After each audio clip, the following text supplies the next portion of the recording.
Hello again, true crime fans. We've got another mysterious case to explore. The case of Cody Johnson. Cody Johnson was born on April 8, 1989, in San Jose, California.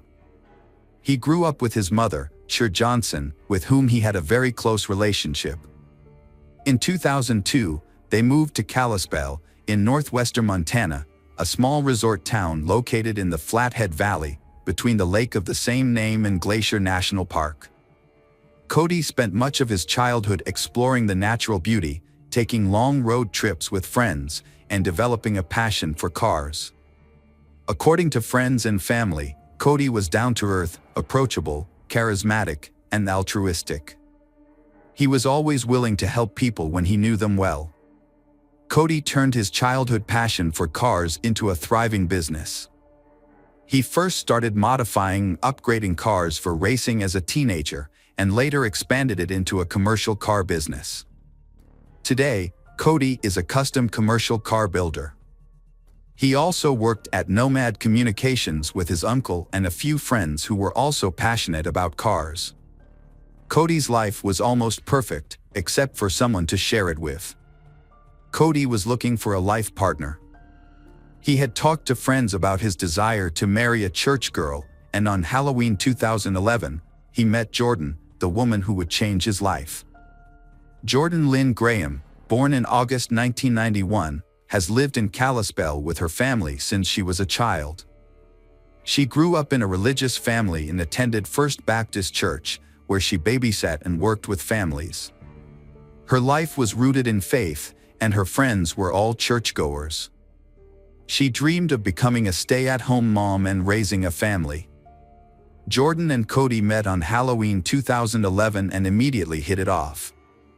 Although initially shy, Jordan gradually opened up and started talking to Cody. She shared with him her dream of having a family and her love of nature and the outdoors.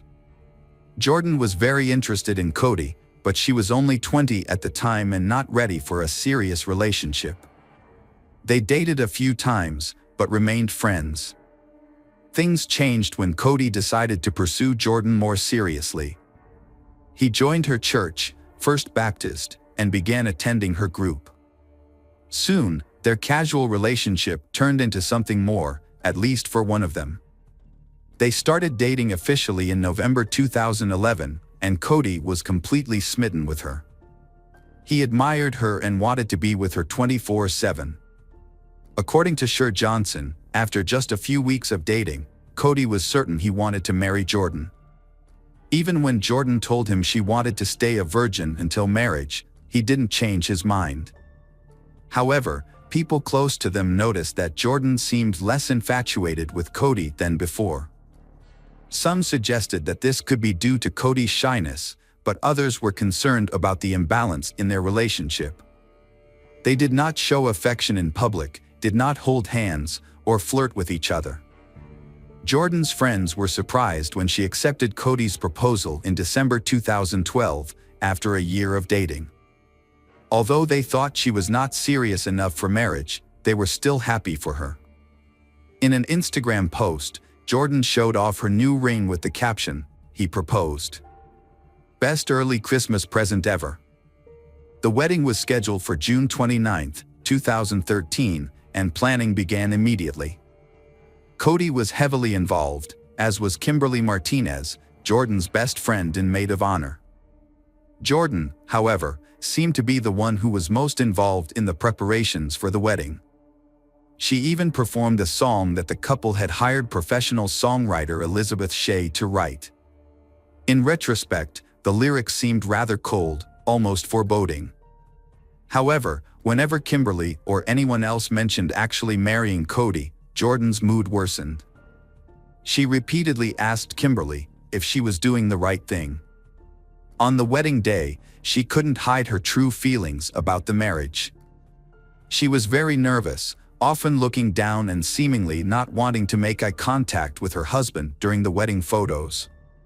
However, Jordan seemed to calm down well, and by the time it came time for the first dance, she was completely focused on Cody. This happiness didn't last long. The morning after their wedding, Jordan texted her friend from the hotel where they were honeymooning. She hadn't consummated their marriage and had turned her husband down each night since their wedding. She shared her concerns with her friend, saying, "I know he's going to want to be intimate, but I'm really not interested." She also made an excuse, "My period started tonight.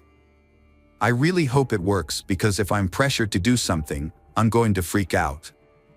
It turned out that Jordan was extremely afraid of sex, and a mix of her faith and her true feelings for Cody made her anxious about being intimate with him. The pressure kept building until July 7th, 8 days after their wedding. Cody had planned to go golfing with friends but canceled at the last minute because Jordan had a surprise for him. After attending church and spending some private time at the lake, they joined a few friends for dinner at the local Dairy Queen. Cody went home with Jordan, and that was the last time anyone saw him. Cameron Fredrickson was the first to notice that Cody was missing. Cody was a model employee who always arrived on time before the workday began. However, when Cody still hadn't shown up well into the workday, Cameron decided to visit Cody's new house, which he had bought with Jordan before their wedding. After knocking for some time without a response, Cameron grew concerned and decided to enter the house. Finding no one inside, he began to search for clues about Cody and Jordan's whereabouts. Unfortunately, his search yielded little information. Cameron's concern turned into fear when he discovered Cody's phone in the garage. He immediately realized something was amiss because Cody never went anywhere without his phone, and leaving it behind might indicate that something terrible had occurred. After making several calls, Cameron learned that no one had seen him since the dinner at Dairy Queen at 8:30. He immediately went to the police station to file a missing persons report. And the authorities treated the case seriously from the start. Cameron's distress emphasized the seriousness of the situation. Officer Chaz Zimmerman was among the first to question Cameron. He found it unusual that it was the boss who reported the person missing, rather than the wife. Later that day, Kimberly finally reached Jordan. When she asked about the situation, Jordan explained that she had seen Cody leaving with some friends in a black car with Washington license plates. She mentioned that on their way back from the restaurant, Cody received a phone call that upset him greatly, so she thought it would be best to give him some space. However, later that night, she went to the garage to retrieve her phone charger, which she claimed she had left in their car. On her way back from the car, she received a text from Cody saying he was going to take a ride with some friends visiting from out of town. She informed the police, just as she had told Kimberly, that she didn't know who these friends were. But Cody often mentioned taking his visitors to Glacier Park. She explained to the police that she didn't recognize any of the men and that there had been no argument that night. Regarding Cody's disappearance, Jordan said she assumed he was out joyriding with his friends. When the police asked why she hadn't reported him missing, she said she didn't want to upset him if he returned in a few hours. 48 hours after Cody disappeared, his and Jordan's friends and families gathered at their home, expressing confusion about Cody's behavior. It was unlike him to leave without telling anyone where he was going. Despite this, Jordan insisted on her story until Kimberly challenged her. As the meeting continued, Jordan appeared increasingly uncomfortable. Finally, she became so upset that she threw her wedding ring across the room.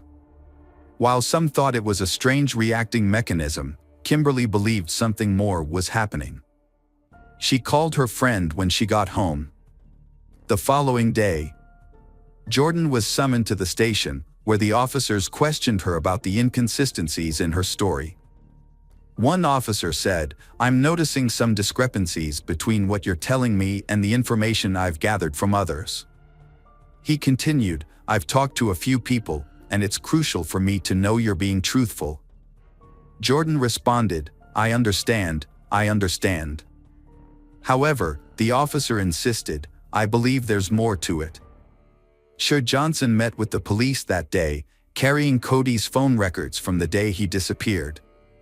Concerned about her son, she hoped the mysterious person Cody had called would provide clues about his whereabouts. However, it turned out to be a friend from the car community calling to return a tool to Cody. This friend was quickly ruled out as a suspect because he had a strong alibi. His wife was in labor when Cody went missing. With all leads exhausted, the police refocused on Jordan, who had a story that didn't quite make sense. The breakthrough they needed came on July 10th. A mysterious email from Carmentoni 607 arrived, claiming Cody was dead and the search could be called off. The email said, "Hello Jordan, my name is Tony. There is no need to look for Cody anymore. He is gone." Jordan showed her best friend Hannah the email, Jordan face expressionless, and explained what Carmentoni 607 claimed had happened to Cody. Allegedly, he had slipped and fallen off a cliff in Glacier National Park with his mysterious friends. Hannah was almost overwhelmed when she read the message. She urged a lethargic Jordan to report it to the police. "I'm freaking out." "What are you talking about?" Hannah exclaimed. "I read the email, and it says Cody's gone." "Jordan, any reaction?" Jordan wasn't crying at all. "She just showed me the email, and I started shaking. I insisted she go to the police, and eventually, she did. But I was hurrying her, urging her to go instead of just standing there looking at me. Instead of settling the police investigation, the email only increased their paranoia. It seemed suspiciously convenient that an anonymous email would provide the information they desperately needed and suggest ending the search. Detective Corey Clark was most disturbed not by the details of the message but by Jordan's lack of emotion. She seemed unaffected by a message that essentially confirmed her husband's death. After reading the email, for looking for Cody, Jordan decided to visit Glacier National Park. She led a car with her foster brother Michael and her close friend Hannah to the Sun Road, a 30 m stretch of narrow winding path leading up to a treacherous mountain overlook. Throughout the trip, Hannah noted that Jordan seemed unusually cheerful. On the way, Jordan waved her hand out the window. They didn't find anything on the first day, but on the second day, Jordan unexpectedly discovered Cody's body. Among all the cliffs and roads, Jordan guided them to this specific one, insisting on her intuition despite many recommendations from Michael and Hannah. At the summit, they parked and began hiking the loop trail. This trail was notably steep and ascended to a 200-foot cliff that provided a view of a deep ravine. Jordan skillfully reached the top, maneuvering past sharp rocks to the cliff's very edge, overlooking the ravine. As she looked down, she tossed a rock and remarked, "I think he's down there." It took a particularly brave FBI agent tying himself to a tree and leaning over the edge, and the aid of several emergency services and a helicopter to confirm and extract the body at the bottom of the ravine. The body belonged to Cody Johnson, a newlywed car enthusiast, businessman, and pillar of the community. The question now was how Cody ended up there, and what did his wife, Jordan, and the mysterious Carmentoni 607 have to do with it? Who were the mysterious out-of-town friends that were with Cody when he fell? These were the questions that hounded the Kalispell Police Department for days to come. According to the coroner's report, Cody's head and arms were the most severely damaged from the fall. Cody's family and friends were devastated by his death, while Hannah noticed that Jordan seemed relieved. Now that Cody's body had been found, the police would close the investigation. However, the identity of Carmentoni 607 was still unclear. When asked about the message, Jordan introduced them to Tony Stalkup, a friend of Cody's who was a car enthusiast. Although Tony had not seen Cody in a long time, he was willing to let them access Cody's account. However, they could not find the necessary email address, and neither Jordan nor Cody's phone records provided much useful information. As a result, they were forced to contact Google to request the IP address of Carmentoni 607's account. While waiting for more information, the police interviewed Cody's family and friends again. During this process, Kimberly eventually revealed to the police about Jordan's premarital mood swings. Jordan had repeatedly asked Kimberly if she should marry Cody. She also expressed her fears and concerns about having sex with him. Jordan regretted marrying Cody and wished she could end the marriage. Kimberly advised her to have a frank conversation with Cody about her feelings. She texted Kimberly that she was unhappy when she should have been, and was worried that speaking up would hurt Cody. 2 days before Cody went missing, she wrote that he had been aggressive and blunt with her. On July 7th, she planned to talk to him but was afraid of his reaction. After the conversation, she went to Kimberly's house and told him that things were not going well. Cody was very angry and agitated, so she decided to leave so he could calm down. She slept over at her step-parents' house that night. When the police learned of this, Jordan became the prime suspect, and the news from Google arrived at the same time. The Google results confirmed that the Carmentoni 607 email address had been created on Jordan's stepfather's computer. A brief interview with Jordan's family members identified Jordan as the email's creator, but this was not enough to convict her. However, Cody and Jordan's cell phone records helped the police gather evidence. Cell towers indicated that they had been in Glacier National Park the night Cody went missing. Furthermore, surveillance cameras had also captured the couple entering Glacier National Park at 9:17 p.m., contradicting Jordan's claim that she was not with her husband that night. Now only Jordan knows the answer. When the police called Jordan in to present evidence, she broke down.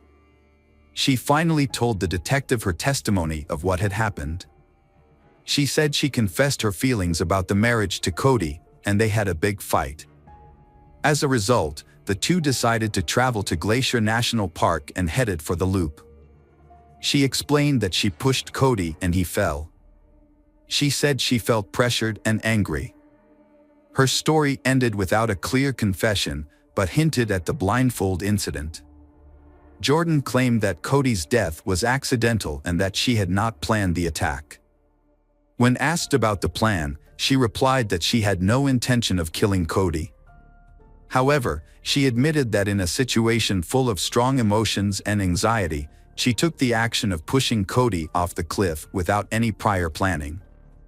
Specifically, Jordan said that Cody turned his back to her, facing the cliff, and she approached him, using both hands to push him off the cliff.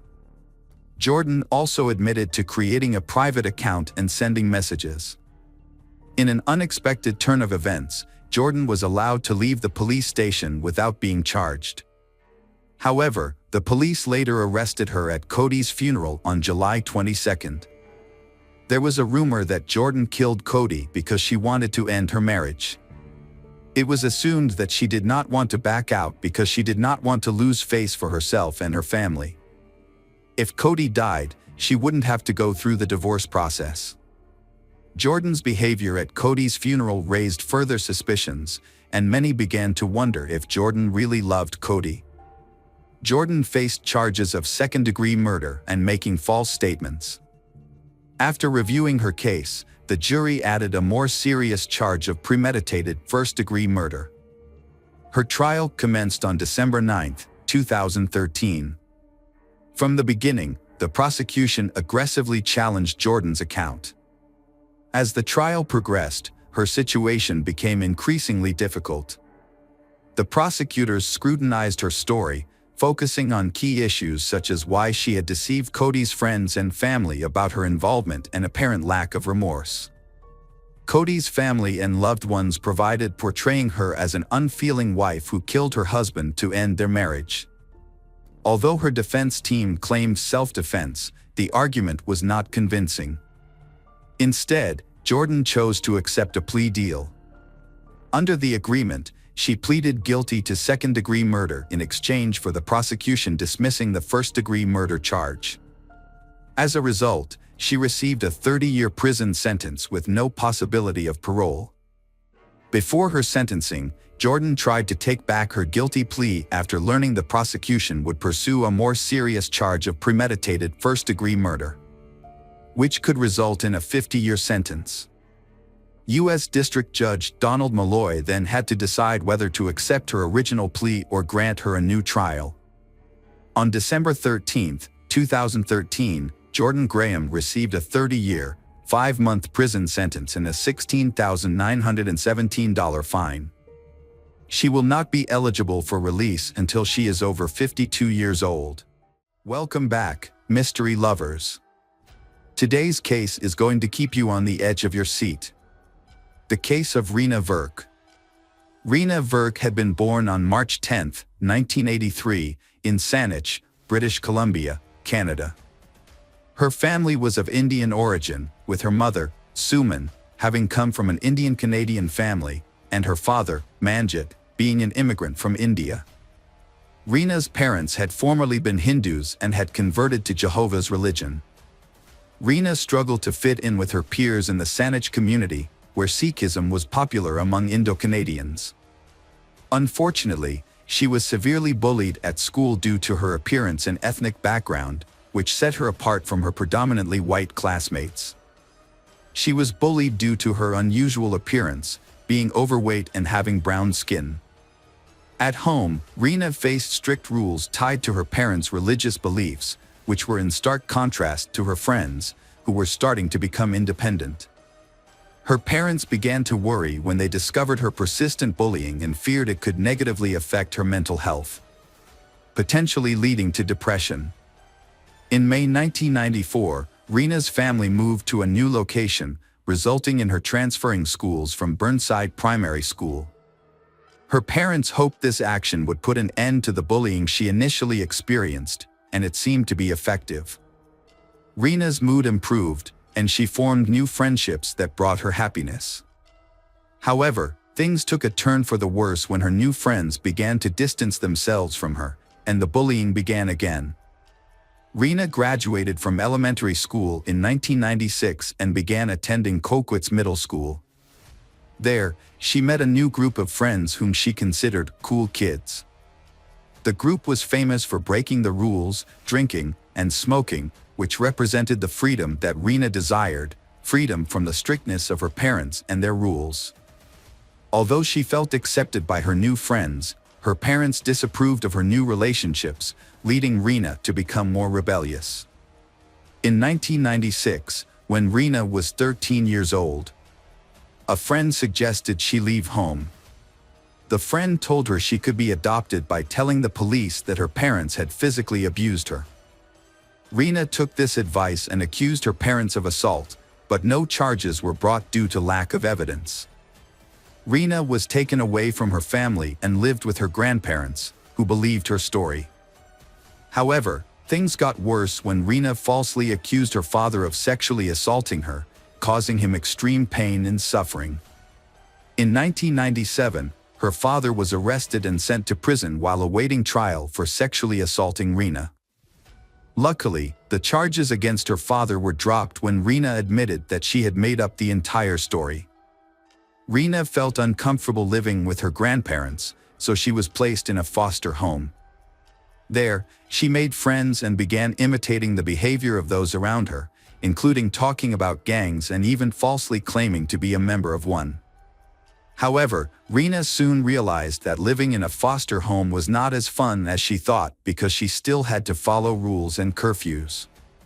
Finally, she apologized to her parents and returned home.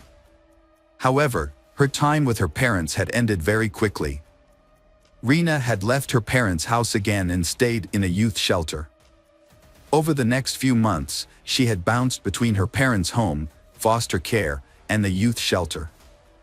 This volatile situation reflected the challenges she had faced as a teenager trying to cope with her relationships with her parents, social workers, and government officials. Rena had yearned for acceptance and friendship, but her strict upbringing and overprotective parents had made her feel like an outcast among her peers. She had desperately wanted to fit in and had tried her best to gain their approval. Middle school had been the most confusing and emotionally challenging time of her life. Rena had sought recognition from those who had previously rejected her, until she had received an invitation to a party on November 14, 1997, she had been delighted at the opportunity to interact with the popular kids. Rena's life had taken a turn during an overnight gathering with celebrities, which had initially taken place behind a school in Saanich. However, due to police intervention, the group had moved to Craigflower Bridge. The gathering had not gone as Rena had planned. At 10:40 p.m., just 20 minutes before curfew, Rena had called her parents to say she was coming home. Unfortunately, this would be the last time Rena's parents would hear from her. At Craigflower Bridge, a group of teenagers had drunk alcohol and smoked marijuana. Later, another group of girls from the Shoreline 6 gang had targeted Rena without warning. They had assaulted her, burned her forehead with a lit cigarette, and tried to burn her hair. The attack had continued until a girl had intervened and ordered the others to stop. Rena had tried to escape and go home after the initial attack, but two teenagers, Kelly and Warren, had chased her. They had dragged Rena to the other side of the Craigflower Bridge, where the attack on her had continued. Kelly and Warren had punched and kicked her, then held her head underwater until she died. After Rena's death, the attackers had taken off her sweater and shoes and rolled her body into the water. Meanwhile, Rena's parents had become increasingly worried when she did not return home before curfew. They had initially thought she might be at her grandparents' house or a group home, but she had not been at either location. A friend had revealed that Rena was still at the party when the friend had left around 11 p.m. The next day, Rena's family had reported her missing, but the police had responded slowly due to her past history of running away. Rumors had spread among students at the local middle school about a brutal beating and a body found in the nearby gorge waterway. The group of teens involved, known as the Shoreline 6, had remained silent about the incident. However, a witness had eventually come forward to police, saying she had seen Kelly and Warren following Rena after the beating. It had taken a week for police to begin investigating Rena's disappearance after her family had reported her missing. Although many witnesses and teachers had heard rumors about the incident, no one had reported it to the police. It wasn't until a student had come forward as a witness that the police got involved. On November 21, 1997, Warren and Kelly had been arrested and charged with murder and aggravated assault. The members of the Shoreline 6 had initially remained anonymous due to protection under Canada's Young Offenders Act, and they had faced serious assault charges. A police helicopter had been dispatched to the Craigflower Bridge area on November 22, but no evidence had been discovered until a thorough search had been conducted on the ground. This search had eventually discovered a body hidden in the weeds, later confirmed to be the missing person, Rena Verk. The forensic pathologist had concluded that Rena's death was due to drowning. However, an autopsy had shown that she had also suffered severe head injuries, which could have led to death. Rena had been only 14 years old when she had passed away. The 6 girls involved in the attack on Rena had initially been charged at the youth court in February 1998. To protect their identities, their names were not being made public. 3 of the girls had pleaded guilty to assault causing bodily harm, while the remaining 3 had been found guilty of the same offense after a trial. They had received sentences ranging from 60 days of conditional release to 1 year in prison. Rena's murder had led to the prosecution of 2 individuals, Kelly and Warren, who had been charged with her murder. Due to the severity of the crime, they had been tried in adult court despite being underage. Warren Glowatsky had had a difficult childhood. His mother had been absent for much of his life due to her struggles with alcoholism. At the time of Rena's murder, he had been living with a friend after his father had moved to California without him. Warren's trial had begun in April 1999, and he had been convicted of second-degree murder in June of the same year. As a result, he had received a life sentence. Warren had been eligible for parole after serving 7 years in prison because he had been a juvenile when the crime had occurred. During his time in prison, Warren had done things that could have had a positive impact on his decision to be paroled. This process had included measures such as meeting with Rena's family. In July 2006, Warren had been paroled from prison unescorted, and he had been finally fully released in June 2010. Rena's family had not opposed Warren's request for parole because they had believed he had shown genuine remorse for his actions. In contrast, Kelly Ard had come from a more stable family, one that had always supported her throughout the trial. She had been 15 years old when Rena had been murdered. Although her lawyer had requested that her case be heard in youth court, the Supreme Court of Canada had denied the request due to the violent nature of the crime and Kelly's apparent lack of remorse.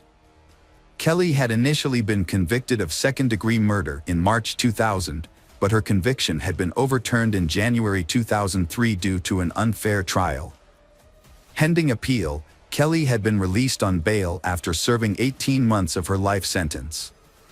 However, during this time, she had been charged with assault causing bodily harm for attacking a 58-year-old woman in a Vancouver park. As a result, her bail had been revoked and she had been sent back to prison. In March 2004, Kelly had faced a new trial. Witnesses had testified that she had bragged about being responsible for Rena's death. Warren had claimed that he had seen Kelly drown Rena, but Kelly's lawyer had questioned Warren's credibility, pointing out inconsistencies in his initial statements to police and during the trial. Kelly Ard had testified during the trial that she had assaulted Rena to protect her friends because she had believed Rena would harm them. However, she had denied responsibility for Rena's death and instead had pointed to Warren and two other girls as the culprits. Despite the evidence, Kelly had shown no remorse and had offered no clear motive for the planned attack. When asked about her future, Kelly had appeared resigned, admitting that her life had been ruined and that she would likely be convicted. The jury had deliberated for 5 days before deadlocking, leading to a mistrial in July 2004. In February 2005, Kelly's second trial had taken place, with Warren again testifying as a key witness. He had repeated his earlier testimony, saying that he and Kelly had assaulted Rena, leaving her dead in the water. As a result, Kelly had been convicted of second-degree murder on April 12, 2005, and had received a sentence of life in prison without the possibility of parole for 7 years. However, the British Columbia Court of Appeal had later overturned Kelly's conviction in September 2008. The court had ordered a retrial, citing the incorrect jury conviction in the previous trial. The decision had led to a fourth trial, allowing Kelly's case to be reconsidered in court. The Supreme Court of Canada had upheld Kelly's conviction for second-degree murder in June 2009, ending lengthy court proceedings. Years later, in 2017, Kelly was granted day parole, and in 2019, she received additional privileges, including overnight leave and extended day parole. The Parole Board of Canada's decision to continue her parole in July 2020 had attracted significant media attention. Kelly, who had initially received a life sentence, rebuilt her life on parole. She changed her name to Carrie Sim, got married, and had 2 children. She complied with the conditions of her parole, which included abstaining from the use of stimulants and avoiding contact with Rena's family. Despite the passage of time, the motives behind the teen's decision to attack and ultimately kill Rena remained unclear. One reason might have been revenge, as Rena had previously lived with the 2 girls involved in the assault. They had accused her of stealing phone books and spreading false rumors. Another girl claimed to have had a grudge against Rena for allegedly stealing her boyfriend in 2000. Rena's parents had sued the teens involved in her death, as had the British Columbia government and other parties. Rena's father explained that he wanted people to take responsibility for their actions, saying that society often failed to do so. Years later, in 2012, Rena's mother spoke out about her daughter's tragic death and the devastating effects of bullying on young people. She shared that dealing with the legal consequences of Rena's murder had left her deeply saddened. As the court cases progressed, she was finally fully feeling her loss. She was struggling more with her emotions and missed Rena even more. Rena's mother also expressed concern that bullying was becoming more severe and frequent rather than decreasing. She was shocked by the new ways young people were using technology, such as cyberbullying and texting, to harm their peers. These methods had not been available when Rena was killed, and her mother was devastated as the problem escalated. The murder of Rena Vert had led to a national debate about racism and bullying, especially among young girls. In the wake of Rena's death, Rena's parents took action to create positive change. They started anti-bullying campaigns and inclusion programs and worked with the government to implement anti-bullying measures in British Columbia schools. Rena's parents also shared their story with students, teachers, and law enforcement professionals to raise awareness about bullying. Their efforts paid off when the government introduced an anti-bullying program in schools across the province. In 2009, Rena's parents were recognized for their advocacy with the Anthony J. Hume Award of Excellence for their dedication to crime prevention and community safety. Rena Vert's life had been marked by hardships and challenges. Although she made some mistakes, it was understandable given the pressure to fit in. Despite Rena's mistakes and the false accusations against her family, her parents continued to love and support Rena unconditionally. Welcome back, detectives. Let's dive into another horrible case. The case of Kaler family. James Craig Kaler was born in Weatherford, Texas in 1963, and his future wife, Karen Kaler, was born in the same city 2 years later. They met in the early 1980s while attending a university in Texas.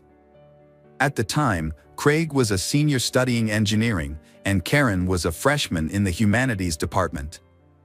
Despite their different fields of study, they quickly discovered common interests and started a romantic relationship. After graduating, they had a small, intimate wedding with close friends and family.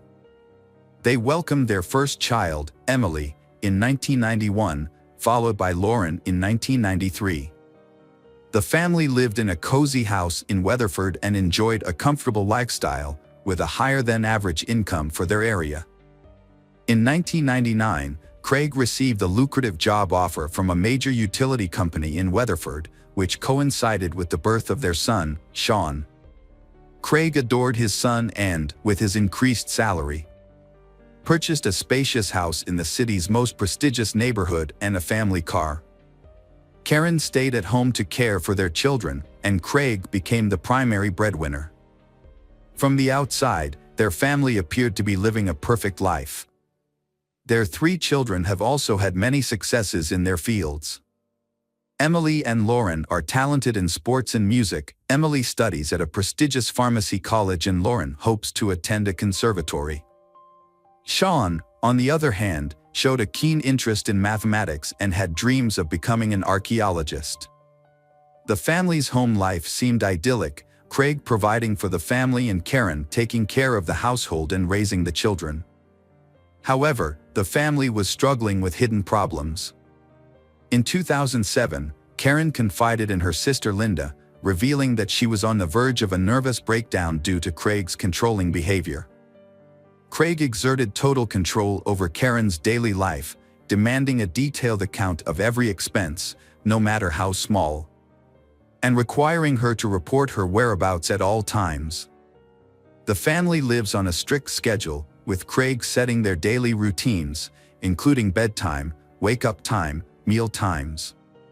This rigidity makes Karen feel suffocated and trapped. Over time, Craig's need for control grew stronger. He became more demanding and selfish, scheduling Karen's every move. She felt like she had no time left for herself, there was only duty to complete.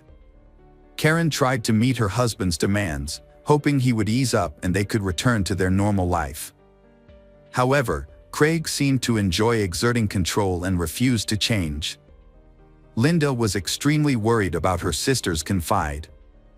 Like everyone else, she saw Craig as the ideal husband, father, and family man, only to discover he was a controlling man. Despite this, Karen didn't want to break up her family. Additionally, she and her children relied on Craig financially. So, she decided to find a job that would give her a stable income. She joined a local gym without telling her husband, using it as an escape to clear her mind and work through her emotions. She spent several hours there every day, scheduling her time around her husband Craig's work schedule so he wouldn't notice. Not long after, the gym manager noticed her because of her attractive appearance, excellent fitness, and her hard work. Karen was given the chance to work as a fitness with the possibility of a permanent contract. This was a dream come true for her, as she could now get paid for doing something she loved. However, she was worried about how her husband, Craig, would react when he found out. When Craig found out about Karen's new job, she thought he would be angry and forbid her to continue. Surprisingly, he received this news calmly and even seemed pleased that she had found a way to make money on her own.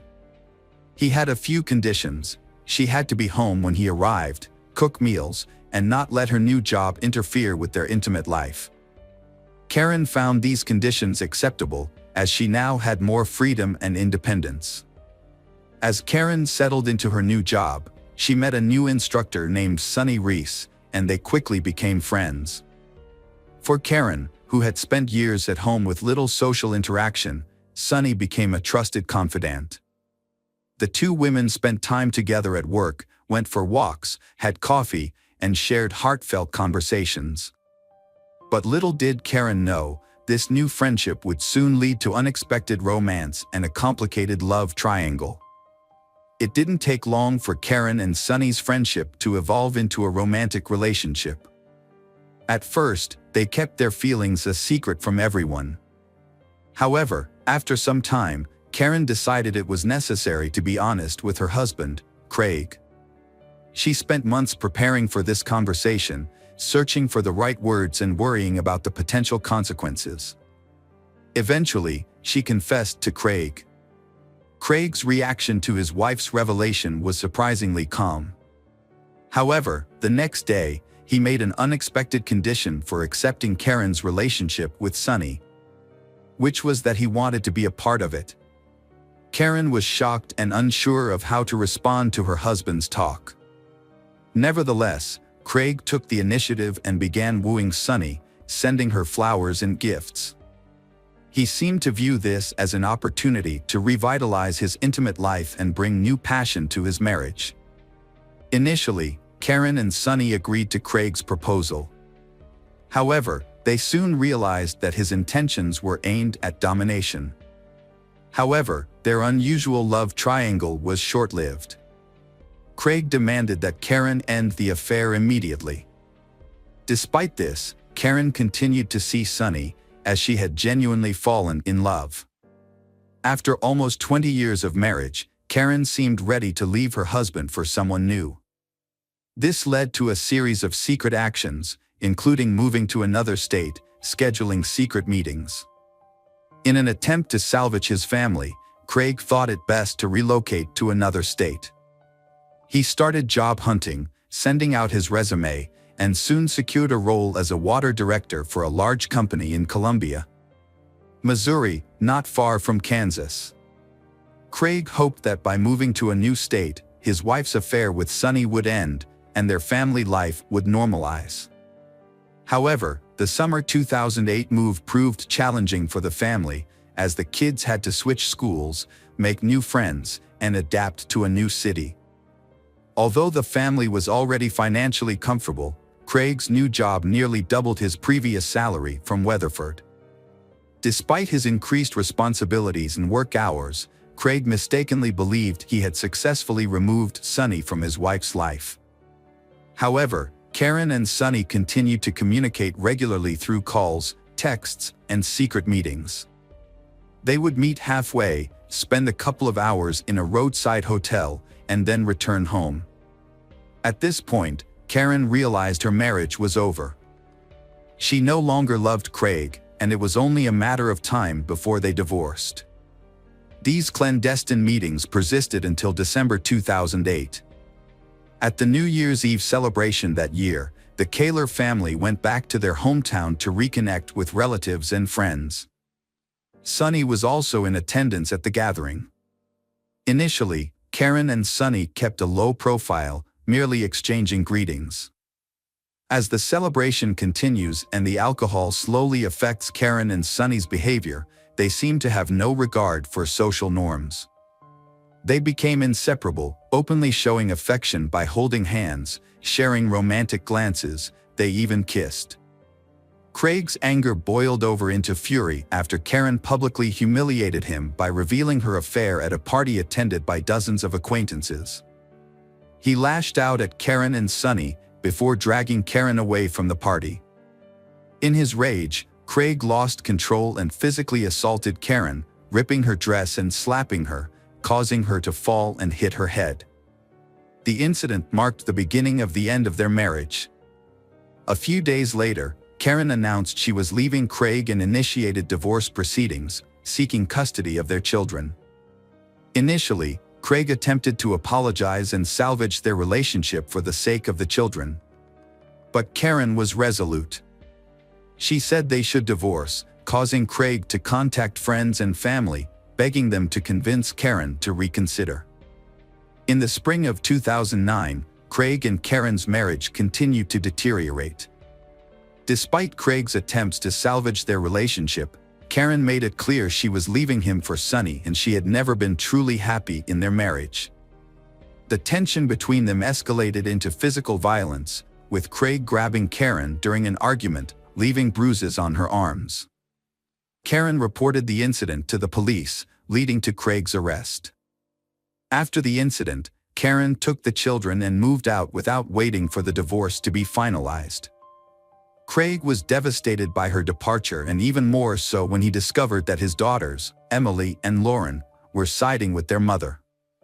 They told him that they had never seen their mother so happy, which Craig perceived as a betrayal. As a result, he cut off contact with his daughters, only spending time with his son Sean on weekends. Despite the ongoing divorce proceedings, Craig held on to the hope that Karen would change her mind and return to him. His desire to control her led him to engage in jealous behavior, including stalking her and attempting to install a hidden camera in her home. To pursue this, Craig sacrificed his work, initially taking vacation time, then claiming illness, and eventually skipping work altogether without explanation. This reckless behavior resulted in Craig's termination from his job. Without a steady income, he was forced to move in with his parents as he could no longer afford to live on his own. With ample free time, Craig began stalking Karen, prompting her to take him to court to obtain a restraining order. In November 2009, just before Thanksgiving, Karen took her children to visit their 89-year-old grandmother, Dorothy White, in Burlingame, Kansas. On the evening of November 29th, the Burlingame police received a distress call about a suspicious van and reports of gunshots. Dorothy's neighbors reported witnessing a small truck pull up to her house. A man exit the vehicle and enter the house. They claimed to have heard screams and gunshots, but were uncertain. The man then left the house, got back into the truck, and sped away. The neighbors did not attempt to apprehend him, fearing he was armed. When police arrived, they were met by 10-year-old Sean Kaler, who was frantically calling for help. Although Sean was unable to explain what had happened, it was clear that a horrific scene awaited the police. Inside the home, near the front door, Sonny was found lying in a pool of blood but surprisingly still alive despite having 2 gunshot wounds. In the kitchen, police discovered the lifeless body of 44-year-old Karen, who had been shot in the chest and then fatally shot at close range in the head. The body of her oldest daughter, 18-year-old Emily, was found between a wall and a couch. It appeared that Emily had attempted to hide from her enraged father but was caught and killed with 2 point-blank shots. Lauren, found in a pool of blood in the second-floor bedroom, was still alive but weakly called for help and repeatedly said that her father was the one who did it. Dorothy and Lauren were rushed to a nearby hospital's intensive care unit. Despite the doctor's efforts, Lauren died on December 1st due to massive blood loss and internal organ damage. Her great-grandmother passed away a few hours later. Sean, the only surviving witness, was in shock. Psychologists worked with him, but a thorough interrogation was necessary as he was the only living witness to the tragic events at his great-grandmother's house. Sean recounted that evening, stating that his mother was in the kitchen preparing dinner when he approached her to ask for his favorite pie. Suddenly, the back door swung open, and his father entered with a shotgun, pointing it at Karen without a word. He shot her, then moved closer and fired again. Sean was initially frozen in horror. His father then turned to Sean but didn't aim the gun. Instead, Craig stared at Sean silently and intently. Sean realized he had to escape. So he jumped out the open back door. He ran towards the main entrance, hoping to alert his grandmother, sisters, and call for help. However, upon reaching the threshold, he heard several more gunshots. Fearing what he might find inside, Sean hid in a small outbuilding. He heard more gunshots and waited in terror, afraid that his father would come after him. Craig Kaler was immediately added to the wanted list, with a warning that he was armed and extremely dangerous. As police received multiple reports of a speeding truck, they were able to quickly determine the direction the gunman was heading. At one point, Craig abandoned his vehicle in a wooded area and began walking down a deserted road. Law enforcement soon caught up with him and apprehended him the next morning. Upon arrest, police found the rifle and ammunition in the back seat of the abandoned vehicle, along with prescription medication for depression and anxiety disorders near the driver's seat. Craig did not resist arrest and appeared confused and frightened. He admitted to being armed with a gun and a hunting knife, but claimed he did not intend to use them. He also acknowledged that he had done something terrible, which he believed the police already knew about. At the police station, Craig fully confessed to his crimes and opened up to the investigating officer. He shared how his wife had cheated on him with someone named Sonny and how they had humiliated him in front of friends at a New Year's Eve party. He explained how his attempts to save his marriage had cost him his job and what was left of his self-respect. Craig became emotional, stating that he didn't know how he had decided to take such drastic action and felt that everyone, including his daughters, had betrayed him. Craig's trial started in December 2010. Craig, advised by his lawyer Thomas Heaney, retracted his initial confession. He claimed his actions were due to mental illness and insanity, which was his only defense to avoid the death penalty for the murder of 4 people. Heaney argued that Craig was in a fragile mental state following a series of personal setbacks. His wife had left him for someone else, his children sided with their mother, he lost his job, and had to move back in with his parents. According to Heaney, these factors led to a breakdown, and Craig committed the crime while insane, without realizing what he was doing. However, the prosecution found no evidence of insanity or an altered mental state in Craig's actions. They argued that his actions were calculated, as he had purchased guns and ammunition in advance and went to the victim's house knowing his family was there. He shot each victim twice, ensuring no chance of survival, but intentionally spared his son Sean, allowing him to escape. In August 2011, Craig was found guilty on all counts and received a death sentence. At the final hearing, 12-year-old Sean testified, stating that he didn't want his father to die, as he was his only remaining close relative. Despite multiple appeals by Craig and his lawyers, the verdict has remained unchanged. As of today, Craig is still in prison, fighting to have the case reviewed and the death sentence overturned. After the death of his mother and sisters, Sean moved in with his grandmother. Now Sean has grown up and he has completed his studies and chosen to stay and work in his hometown. Hello, crime enthusiasts. Are you ready for another chilling investigation? The case of Kirsten Hatfield. Kirsten Hatfield was born on February 12, 1989, in Midwest City, Oklahoma. Kirsten's father left the family soon after her birth, and her mother, Shannon, moved back in with grandparents. When Kirsten was 2 years old, they moved to their own home. Later, Shannon remarried, but the marriage was short-lived, leaving Shannon to care for her 2 young daughters alone. Kirsten, being the older sibling, took on a lot of responsibility, helping her mother care for her younger sister, Faith. Kirsten and Faith shared a bedroom, while their mother slept in the adjacent room. On May 13, 1997, Shannon put her daughters to bed as usual. Kirsten was 8 years old, and Faith was 3. However, Faith had already fallen asleep, so Shannon only said goodnight to Kirsten and left the door to their room slightly open, as she always did, in case Kirsten or Faith needed her. At around 3 a.m., Shannon was awoken by a noise coming from the girls' room. Thinking one of her daughters was awake, Shannon got out of bed to check on them. As she approached the door, the noise stopped. Assuming her daughters had gone back to sleep, Shannon was about to return to her room when she noticed that the door to their room was now completely closed. This was unusual, as she was certain she had left it slightly open. She wondered if one of them had closed the door or if she had simply forgotten to leave it open.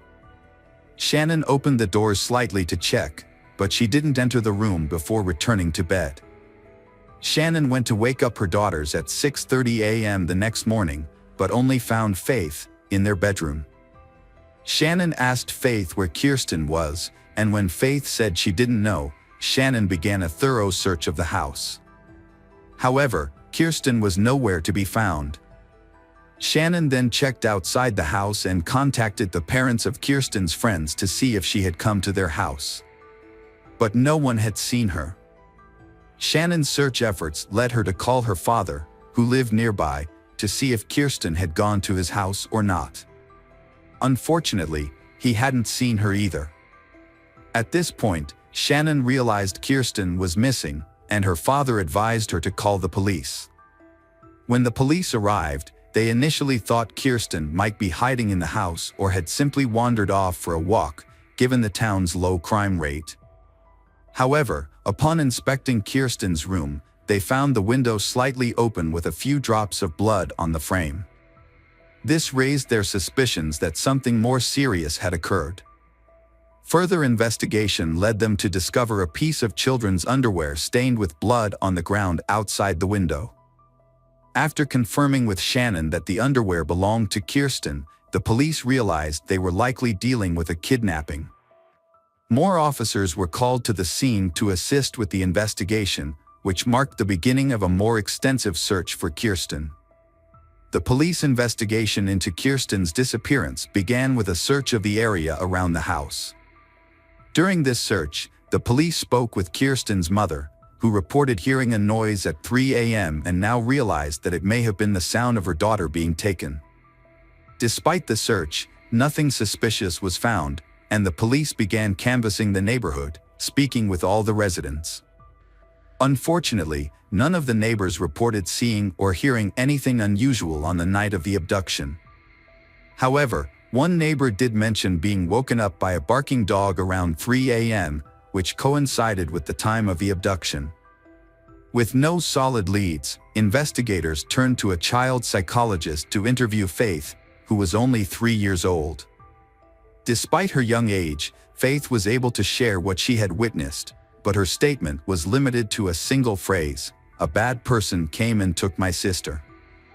This confirmed that Kirsten had not left the house voluntarily, but unfortunately, it did not provide any further information about the perpetrator or Kirsten's whereabouts. Detectives had to restart the investigation practically from scratch.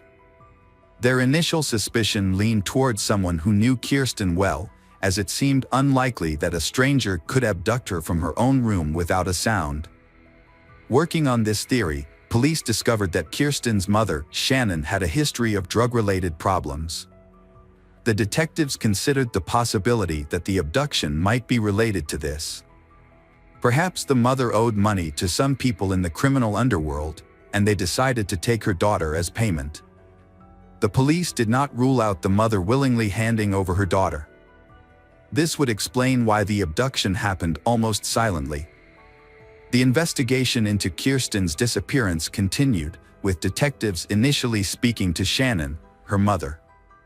Shannon denied any involvement, claiming to have been clean from substance abuse for some time and insisting she would never harm her daughter. Although detectives were not convinced of Shannon's innocence, they could not find any evidence to prove her involvement. The police then turned to the public for help, using the media to ask for any information that might be relevant to the case. In response, they received hundreds of calls, but most of the calls were fruitless. However, one clue provided a promising lead. A woman reported her boyfriend's suspicious behavior, including aggressive outbursts and a disturbing threat he made during an argument. The police investigated the man and discovered that he knew Shannon's brother, which meant Kirsten might have known him too. Additionally, the man had a history of drug use and assault, and he had previously been familiar with the Hatfield family home. Despite this, the investigation ultimately found that the man had a solid alibi for the time Kirsten went missing. Multiple witnesses confirmed that he was at a bar until around 4 a.m. on the night of the disappearance, making it impossible for him to have abducted Kirsten. Detectives pursued multiple leads, but each one led to a dead end. As time passed, the hope of finding Kirsten alive began to fade. Kirsten's mother, Shannon, refused to give up. She took matters into her own hands, determined to find her daughter. She gave interviews to local media outlets, distributed flyers, and even investigated potential suspects on her own. However, Shannon faced numerous obstacles. Many local businesses refused to display Kirsten's flyers, citing company policies. She also attempted to meet with the state governor, but was unsuccessful. Shannon established a volunteer center to help find Kirsten. The center focused on distributing flyers and engaging with the media. However, Shannon encountered new challenges. Some volunteers stole money, lied about their work, and used the media to gain attention for themselves. Despite these setbacks, Shannon persevered in her search for the truth. After years of effort, Shannon realized that her approach was not yielding results. She enrolled in college, earned a degree in criminology, and became a parole officer. Shannon's goal was not only to find her daughter's kidnapper but also to protect others from potentially dangerous criminals who might be released from prison. Shannon suspected Kirsten's kidnapper had a history of violent crimes. To pursue this lead, she researched people with violent pasts in her area but found no connection to Kirsten's disappearance. Despite her efforts, she eventually had to accept that Kirsten might have passed away and might not return. Still, Shannon continued to search for answers. Periodically, police reopened the case to investigate new leads, working with the FBI to create an updated sketch of Kirsten's possible appearance. In 2014, there was a breakthrough in the Kirsten case. A woman contacted the police and shared a shocking discovery she had made while sorting through her late mother's belongings. Among her mother's possessions was a diary detailing the woman's father's confession, claiming he had killed Kirsten Hatfield. The diary was extremely detailed, and detectives were convinced of its accuracy. According to the diary, the man had kidnapped Kirsten from her bedroom, took her to a house he owned in a nearby town, and murdered her after horribly torturing her. The description of the crime process spanned many pages, leaving even veteran investigators confused. The diary also revealed that the crime had been recorded on a videotape. Investigators immediately questioned the woman's father. However, his reaction was surprising. While he denied any involvement in the Kirsten case, he asserted that he had known who was responsible for Kirsten's death, saying the murder had occurred at his ex-girlfriend's house. The police were confused and asked for the house address. They quickly received a warrant and sent a team to thoroughly search this house. The forensic investigation began with a crucial step: the use of luminol, a substance that glows when exposed to very small amounts of blood. When the forensic team applied luminol to the scene, they were surprised by the results. An expert later described the house as lit up like a Christmas tree due to the numerous bloodstains. The bloodstains matched the details of the murder described in the diary, leading the team to believe they had finally found concrete evidence. To investigate further, police removed the floorboards, cut out sections of wallpaper, and sent these items to a laboratory for analysis. They also organized an excavation team in the hope of finding the victim's body. In addition, the police also discovered a box containing hundreds of videotapes in the house, so they had to review the diary. They suspected that one of the tapes might have contained footage of the victim being abused.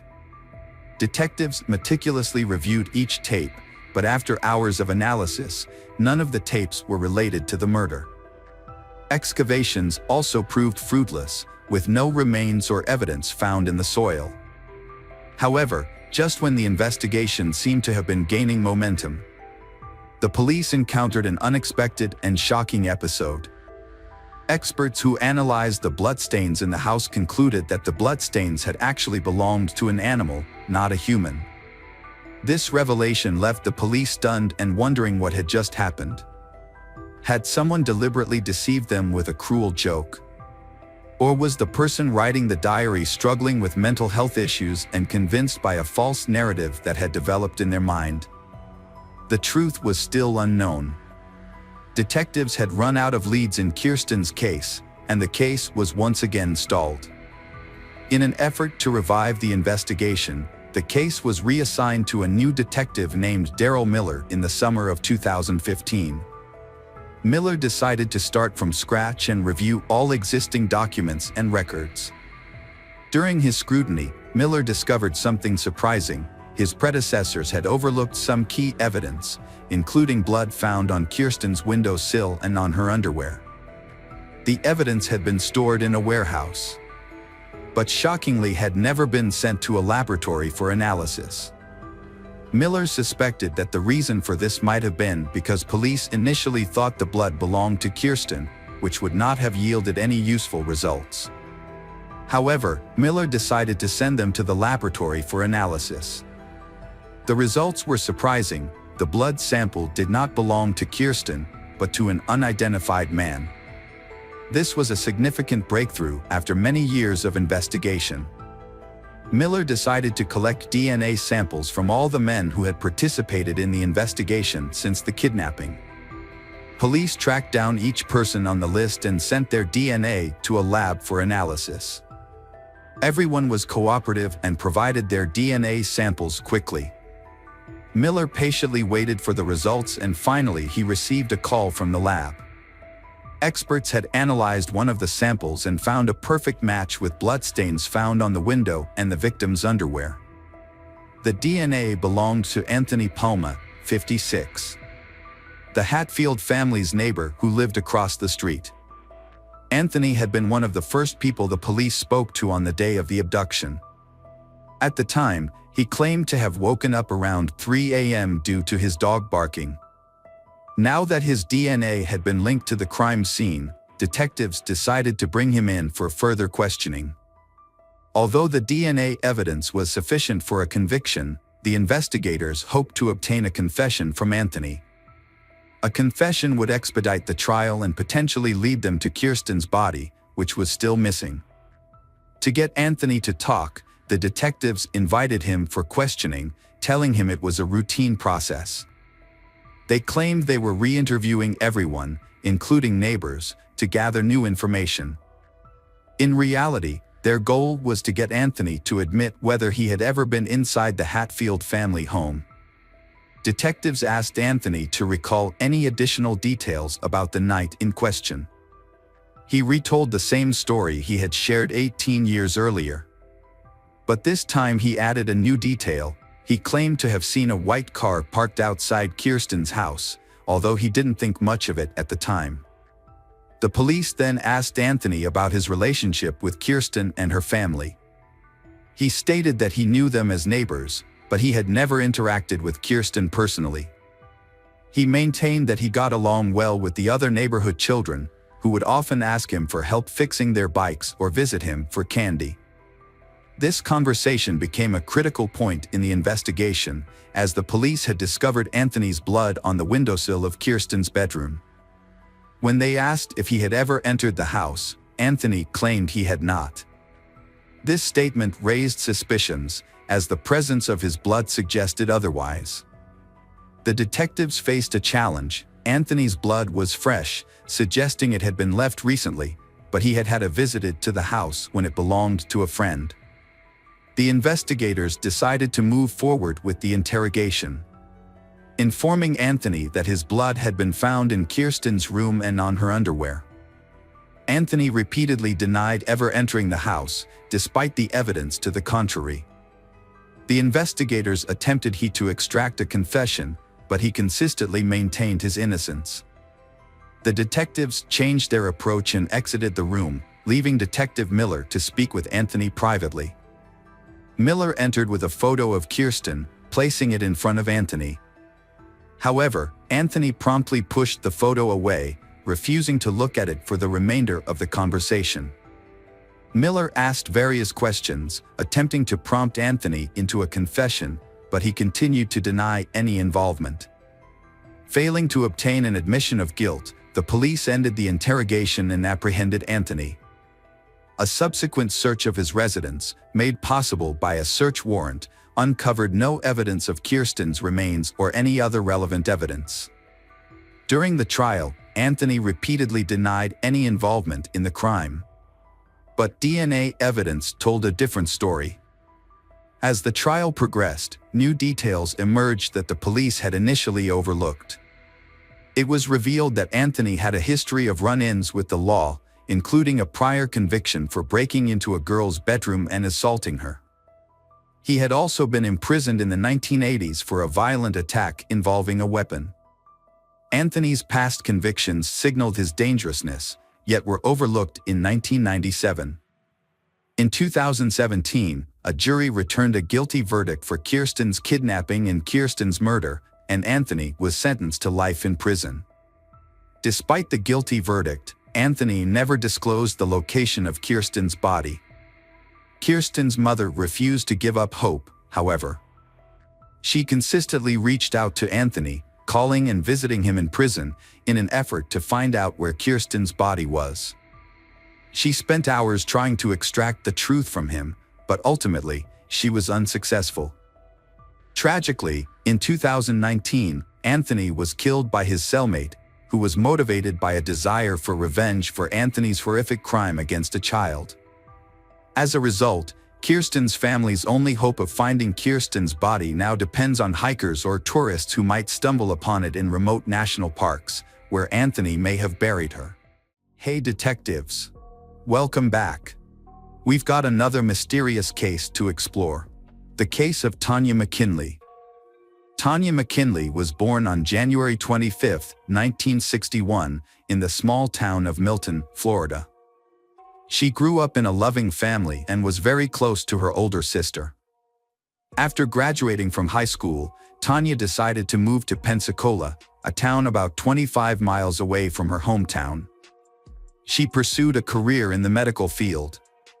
Tanya moved to a new city with her cousin Vanita, and they shared an apartment. After moving in, Tanya met a man named James, and they began dating. They eventually moved in together and had a son, Timothy, in 1983. Although Tanya was happy to be a mother, her relationship with James was troubled. They argued frequently, and about a year after their son was born, they decided to go their separate ways. By the end of 1984, Tanya was temporarily living with Vanita, who was now married with 2 children. Tanya planned to find her own place as soon as possible. On New Year's Eve, Tanya, Vanita, and her husband decided to celebrate at a local bar. They left their children at a late-night daycare. Around midnight, Vanita and her husband were getting ready to leave, but Tanya wanted to stay a little longer. Since the daycare closed at 1 a.m., Vanita agreed to pick up Tanya's son, allowing Tanya to stay at the bar. Before leaving, Vanita asked Tanya how she planned to get home, since they had driven there together. Tanya replied that she would get a ride from their acquaintance at the bar. However, when Vanita woke up on January 1st, she found that Tanya had not yet returned home. At first, Vanita thought Tanya might have slept over with a friend, so she was not too worried. Then, Vanita's mother-in-law arrived with heartbreaking news. Tanya had been found dead around 3 a.m. A Pensacola resident was on her way to the vet with her daughter. While driving, her daughter pointed out a person on the side of the road. Pensacola thought it might be a mannequin, but when she got out to check, she discovered it was a human body. Pensacola immediately returned home and called the police. Upon arriving at the scene, officers found the body of a woman lying in an empty lot beside the road. She had no shoes, her tights were down, and her dress was pulled up. Near the body, a blue towel with what appeared to be bloodstains was found. The police identified the victim as 23-year-old Tanya McKinley.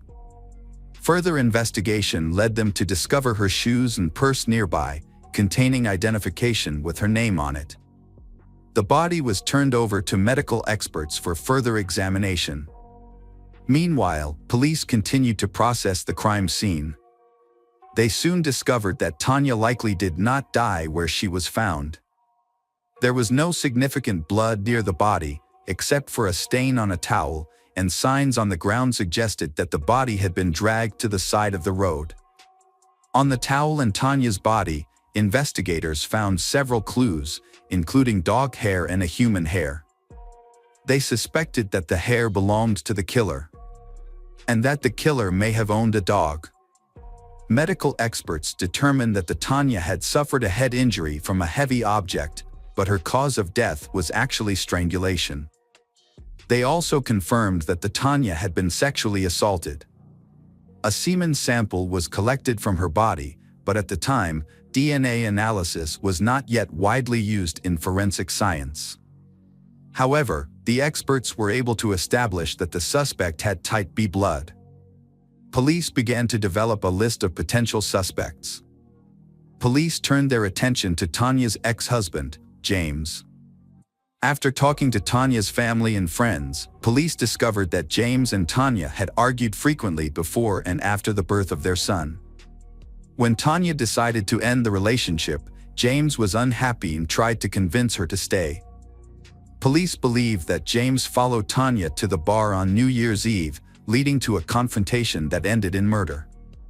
They brought James in for questioning, but he denied any involvement in the crime. He also agreed to provide hair samples for comparison. Although experts were unable to extract DNA from the samples, they were able to compare the hairs under a microscope. The results showed that James' hair was significantly different from the hair found on Tanya's body and the towel. As a result, the police temporarily ruled him out as a suspect. Police focused on everyone who was at the bar on New Year's Eve. They asked Vanita if she had noticed anyone acting strangely or aggressively toward Tanya, but she said the evening had gone off without incident. Police also discovered that after Tanya split from her ex-husband, she had started dating a man named Kurt, who was a bartender at the bar where she spent New Year's Eve. Kurt was working the night of the murder. When questioned, Kurt denied any involvement in the crime, claiming he had gone to a New Year's party with friends after his shift. The police reviewed all the testimony and concluded that Kurt had enough time to commit the crime. Based on numerous interviews with people at the bar, the police determined that Tanya was last seen alive at 1:15 a.m., but no one saw her leave. The police also spoke with local residents where the body was discovered. A family reported driving past the scene at around 2 a.m. and were certain that there was no body at that time. This meant that Tanya was killed about 1.5 hours after she was last seen alive. During this time, Kurt was unable to provide an alibi. He volunteered to take a lie detector test, but the results were inconclusive, and further investigation revealed that Kurt's blood type did not match the killer's blood type, as determined by a semen sample. As a result, Kurt was cleared of the crime. Unable to analyze DNA from the killer's semen, and with no witnesses or concrete evidence, police could only assume that the perpetrator likely lived in the area where the body was discovered. The case had been closed for years due to lack of concrete evidence. Timothy, who was only 18 months old when his mother died, was raised by his father and Tanya's family. Together, they kept the truth about his mother's death a secret. When Timothy was 14 years old, he was informed that his mother had died in a car accident. As Christmas approached that year, out of curiosity, he searched his father's closet for his present, and Timothy stumbled upon a shocking letter addressed to television host Montel Williams, written by his father himself. In a letter, Timothy's father wrote asking for help in solving the murder of Timothy's mother, Tanya. The letter included a detailed account of the crime, which was the first time Timothy learned of his mother's tragic fate. Years later, in the early 2000s, police reopened Tanya's case, hoping that advances in DNA technology might help identify the killer. Police sent all available evidence to a lab for analysis. Experts discovered that the blood on a blue towel near Tanya's body came from a man, not Tanya. They created a DNA profile of the unidentified man and uploaded it to the FBI database. But there were no matches. The case was put on hold until 2015, when it was reopened, 30 years after the murder.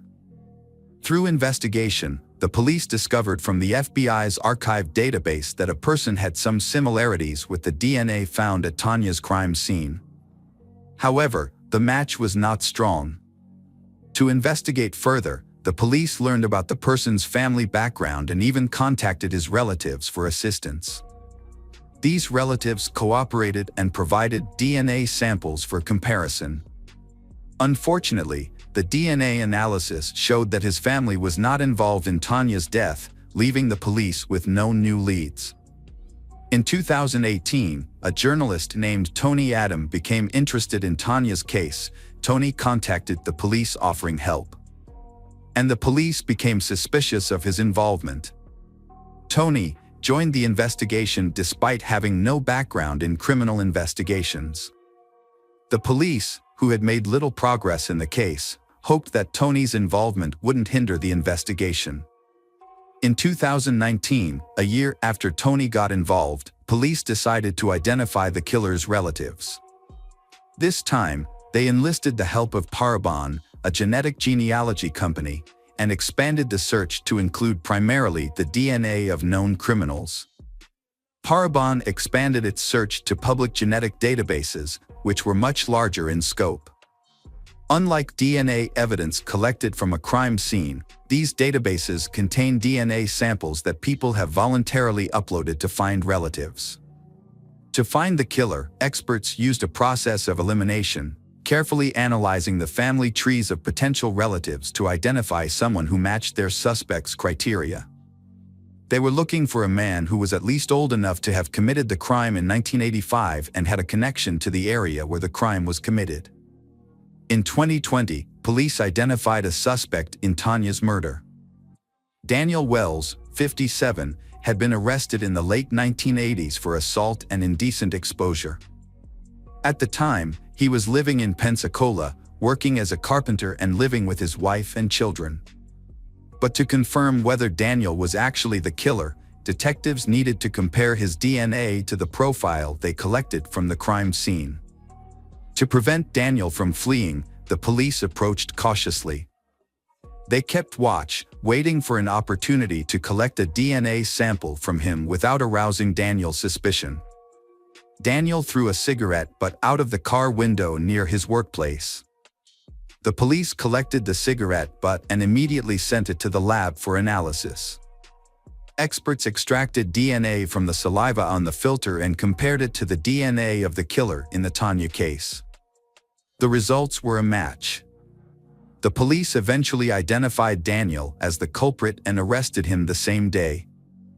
Despite the DNA test results, the police still tried to get Daniel to confess. They arranged for a patrol officer to stop Daniel's car under the pretext of doing a routine ID check. Detectives then approached Daniel, informing him that he needed to accompany them to the station without providing any further explanation. By withholding information, they intentionally kept Daniel in suspense, allowing them to proceed with the investigation cautiously. The police approached Daniel, informing him that he needed to come with them to the police station without further explanation. During the investigation, the detectives slowly steered the conversation toward Tanya's murder, asking Daniel about his whereabouts on the night of the murder. At first, he claimed to have never seen Tanya.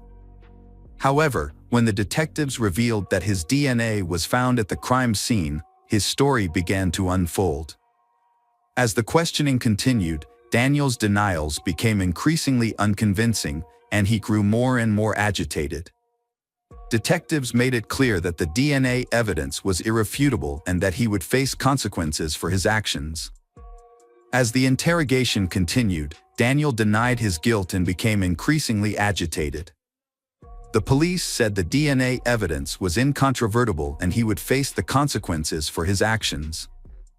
Faced with the evidence, Daniel finally broke down and began to speak. He and Tanya went to his house, where they had sex after drinking. However, an argument broke out, the argument escalated, and in a fit of rage, Daniel picked up a heavy wooden cutting board and hit Tanya over the head. When he realized she was dead, Daniel panicked and dumped her body in a location where it was later discovered. On his way back, Daniel discarded Tanya's belongings and returned home. When questioned about the dog hairs found on Tanya's clothes and towel, he attributed them to his roommate's black Labrador. Contrary to Daniel's claim that Tanya died from a head injury, the medical evidence clearly showed that the cause of death was strangulation. In a possible chain of events, Daniel struck Tanya in the head, but when he realized she was still alive, he resorted to strangling her. The police gathered enough evidence to arrest him for murder. Police then contacted Tanya's family, including her son Timothy, to inform them of the developments in the case. Timothy was deeply moved, thanking the police for finally identifying his mother's killer. 2 weeks after his arrest, Daniel's body was found in his cell. An investigation confirmed that he had committed suicide. Hi there, investigators. It's time to uncover the truth behind another case, the case of Doreen Herbert. Doreen Herbert was born on November 29, 1952, in California. She grew up in a very large family of 5 children. Her kindness and desire to help others defined her as a person. After college, she moved to San Francisco, where she worked as a physiotherapist. Doreen also nurtured a dream of creating her own large family. This aspiration became a reality when she met Michael Dennis, who worked near her clinic. They began dating, got married, and in 1976, their son Paul was born. Initially, Michael and Doreen were happy, but the birth of their child marked the beginning of their marital troubles. A year later, they decided to go their separate ways, with their son staying with Doreen and Michael receiving regular visitation rights. Doreen and her family were still able to maintain a fairly stable life despite the many hardships they faced. She met Charles, and they started dating, eventually getting married and settling in a quiet neighborhood in San Jose. They was thrilled when their daughter Diana was born in 1979. Charles was eager to be a father and was delighted to welcome Diana, raising her alongside Doreen's son from a previous relationship. Tragedy struck in February 1980 when disaster befell their young family. 4-year-old Paul slipped through the fence surrounding their backyard pool and fell into the water. Doreen, who was at home at the time, discovered what had happened too late. She immediately pulled Paul from the water and called for emergency services. Paul was rushed to the hospital and connected to life support, but after 10 agonizing days, the medical team concluded that he had no chance of recovery. The heartbreaking decision was made to disconnect Paul from life support. Doreen was heartbroken and consumed by guilt, despite the police investigation clearing her of any blame. However, with the help of her young daughter, she slowly began to heal. For years after the traumatic event, the family finally received some good news.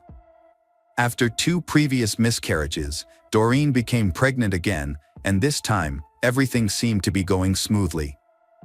They was expecting a baby boy, due to arrive in early November. Just days before Doreen's scheduled hospital visit, the family decided to participate in Halloween festivities. On the evening of October 31st, the neighborhood was filled with decorated homes, children trick-or-treating, and parents handing out candy. Diana, now 4 years old, was excited to join in and her parents agreed. Although Doreen was 9 months pregnant, she accompanied her daughter on the trick-or-treating adventure, while Charles stayed home to hand out candy to other children. Charles and his wife, Doreen, had returned home from taking their daughter trick-or-treating. Just before 9 p.m., noticing they were running low on candy, Charles decided to make a quick trip to the nearby store to restock. At around 8:50 p.m., he left the house, leaving his wife and daughter behind. 15 minutes later, he returned home to find the front door slightly ajar, which seemed suspicious. As he entered the house, he was met with a horrific scene. His wife, Doreen, lay on the floor in the corridor, surrounded by a large amount of blood and showed no signs of life. Charles immediately called 911. In the living room, he then found the body of their unborn child. Charles was in shock, struggling to comprehend what he was seeing. At first he wondered if Doreen had had a miscarriage, but he quickly realized that something much more serious had happened. Next to their unborn child lay Doreen's severed hand, making it clear to Charles that his family had been attacked. Fearing for his daughter's safety, he frantically searched for her. There was so much blood on the floor that he slipped and fell while running through the house. Eventually, he found his daughter hiding behind the sofa in the living room. She is still alive and unhurt. When paramedics arrived, they found Doreen's weak pulse and rushed her to the hospital. Tragically, Doreen did not survive and was pronounced dead in the ambulance. Her unborn child also did not survive. The attacker had inflicted severe injuries on the baby after removing it from Doreen's womb. A post-mortem examination revealed that Doreen had been stabbed multiple times with a long, sharp object, possibly a sword or machete. The crime scene was particularly disturbing, with blood covering the floors, walls, and ceiling. Police officers at the scene were deeply affected by what they witnessed. Despite a thorough search of the house, no signs of the perpetrator or any evidence were found. However, investigators did discover bloody footprints leading from the house to the middle of the road, suggesting that the killer may have escaped in a vehicle. Soon, investigators found another crucial piece of evidence on the lawn in front of the house, a wolf mask covered in blood. They believed it might belong to the killer, as Charles reported they didn't own such a mask. The evidence was sent to the laboratory for analysis. And police attempted to question Diana, who was the only witness in this incident. Although shaken and in complete shock, Diana provided valuable details about what happened. She explained that shortly after her father left for the store, someone knocked on their door. When Doreen answered, she saw a man wearing a wolf mask and holding a long blade. He threatened to kill her, and Doreen immediately screamed at Diana to run out of the house. Diana hid behind the sofa but couldn't recall what happened next until her father found her. Initially, the police found it suspicious that the victim's husband, Charles, had left for the store just minutes before the killer arrived. This coincidence led investigators to consider him as a potential suspect. When Charles returned home, he unknowingly stepped on blood multiple times, even falling and getting covered in it. Despite this, Diana was unable to help identify the attacker due to the wolf mask. Police initially considered the possibility that Charles might have intentionally gotten blood on his clothes to create an alibi. However, detectives quickly discovered several inconsistencies in this theory. Firstly, Charles's shoes did not match the bloody footprints found on the street. Secondly, the killer likely escaped in a car parked in front of the house, but no blood was found in Charles's vehicle, nor was a different pair of shoes discovered. To investigate further, police went to the store that Charles had visited that evening and spoke to the staff there. They confirmed that Charles had indeed purchased candy from him. This established an alibi for Charles, as he didn't have enough time to commit the murder. Surveillance footage from the store supported Charles's account, leading detectives to temporarily rule him out as the prime suspect. They then asked Charles if he knew of anyone who might want to harm his family. Charles immediately pointed out Michael, Doreen's ex-husband. According to Charles, Michael's behavior changed dramatically after the death of their son, who had drowned in the pool. Michael blamed Doreen for the boy's death, believing she had deliberately killed Paul to cut ties with him. Michael filed a lawsuit against his ex-wife Doreen, holding her responsible for the death of Paul, but lost the case. Their marriage had been troubled even before their divorce. After the birth of their son, Michael's behavior became increasingly erratic, often withdrawing into depression and distancing himself from his family. Doreen suspected that Michael's childhood traumas were to blame. As a child, Michael had hearing problems and wore a bulky hearing aid, which earned him constant teasing from his peers. This led to him growing up as an introvert with few friends and a fear of interacting with women.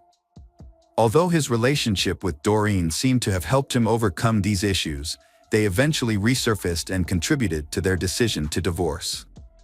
When Doreen married Charles, Michael began to resent her, particularly for the fact that another man was raising his son.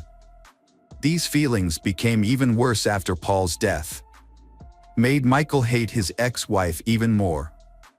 Michael has also been unemployed for a long time, which had a significant impact on him.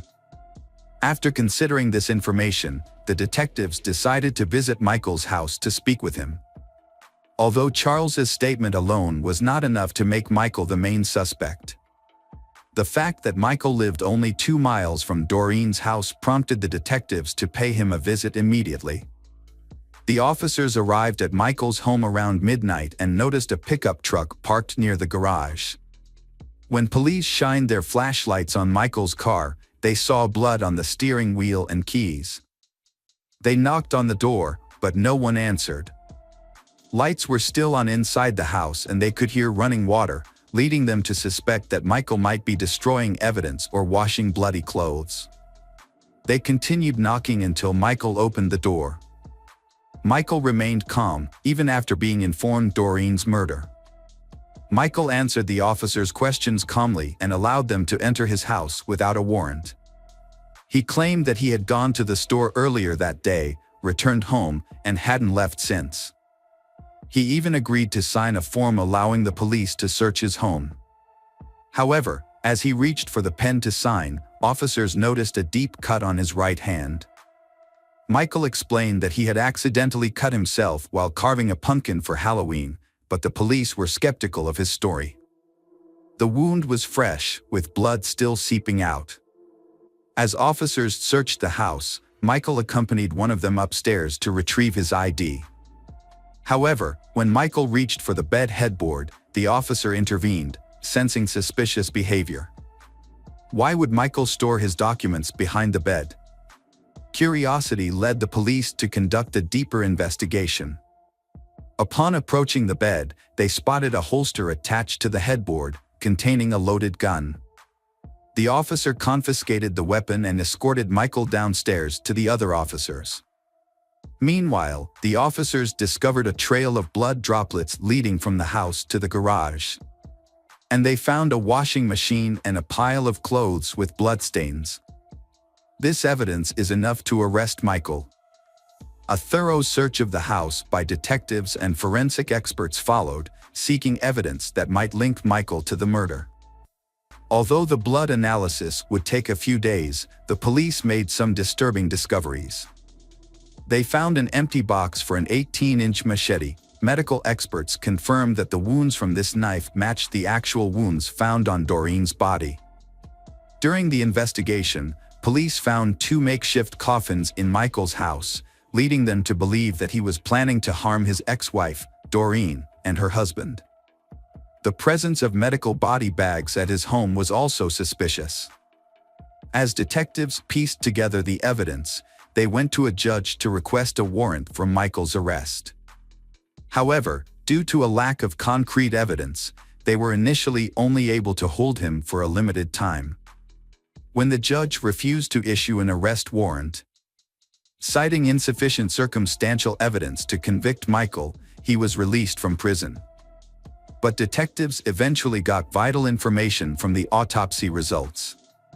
Experts discovered that the crime scene had blood from 2 individuals. One blood type was identified as Doreen's, and the other was Michael's.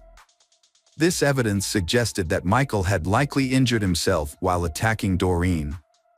With this new evidence, the judge quickly issued a warrant for Michael's arrest, charged him with the murder of Doreen and her unborn child. In addition, detectives discovered that Michael owned a wolf mask identical to the one found near Doreen's house the previous Halloween. Further inquiry revealed that Michael had worn the mask to a party, and a photograph of him wearing it was even obtained by police. To validate this, detectives searched Michael's home and found the same clothing he wore in the photo. To search for new clues to the case, the police interviewed Doreen's neighbors about the incidents that happened that night. Several children who were trick-or-treating reported seeing a man wearing a wolf mask standing across from Doreen's house, eyeing it intensely. This sighting occurred around 7 p.m., a full 2 hours before the murder. Michael's trial commenced in July 1988, 4 years after the crime. He initially pleaded guilty but later changed his plea to not guilty by reason of insanity. A psychologist evaluated Michael and diagnosed him with severe mental health issues. Michael claimed that the horror of Halloween was too much to bear, as the sight of children trick-or-treating reminded him of his own loss and triggered a mental breakdown. He alleged that this breakdown led him to visit Doreen's house armed with a machete on the evening of the murder. When Doreen opened the door, Michael revealed his true identity as the man behind the mask and made a shocking statement: she killed their son. Recognizing the man as Michael, Doreen quickly screamed for her daughter to run and Michael immediately attacked her.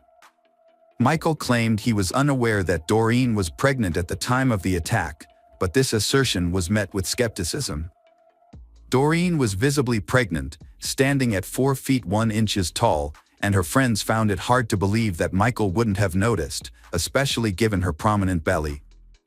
In fact, her friends joked that her pregnancy had made her almost as wide as she was tall. The prosecution argued that Michael was fully aware of his actions and had planned the crime in advance, a claim supported by evidence from the investigation. Detectives discovered that Michael had previously shared his desire to kill his ex-wife and her husband with friends, and had even discussed disposing of their bodies in the bay. The presence of 2 coffins and body bags in his home suggested that he was serious about carrying out this plan, and the prosecution argued that he had adjusted his intentions for some reason to target Doreen instead. Michael may have panicked or feared being caught, prompting him to leave the house quickly. During the trial, Doreen's 9-year-old daughter, Diana, testified about what she witnessed. Charles had wanted to spare his daughter the traumatic experience, but she was the only witness to the crime. The trial lasted a year, ultimately resulting in Michael's conviction for the murders of Doreen and her unborn child. Michael was sentenced to death, but a moratorium on the death penalty in California delayed his execution.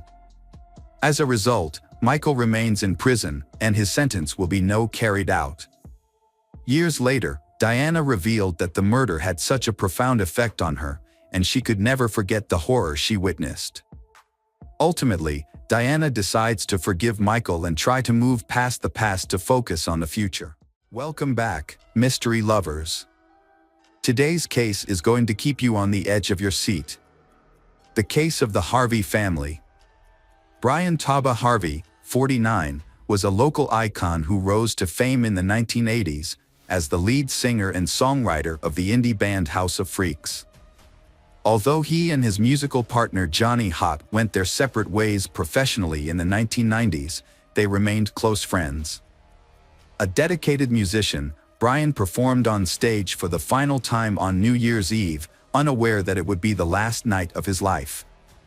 On the other hand, Catherine Gravinsky, 39, found success as co-owner of World of Mirth, a popular toy store in Richmond's Carytown district.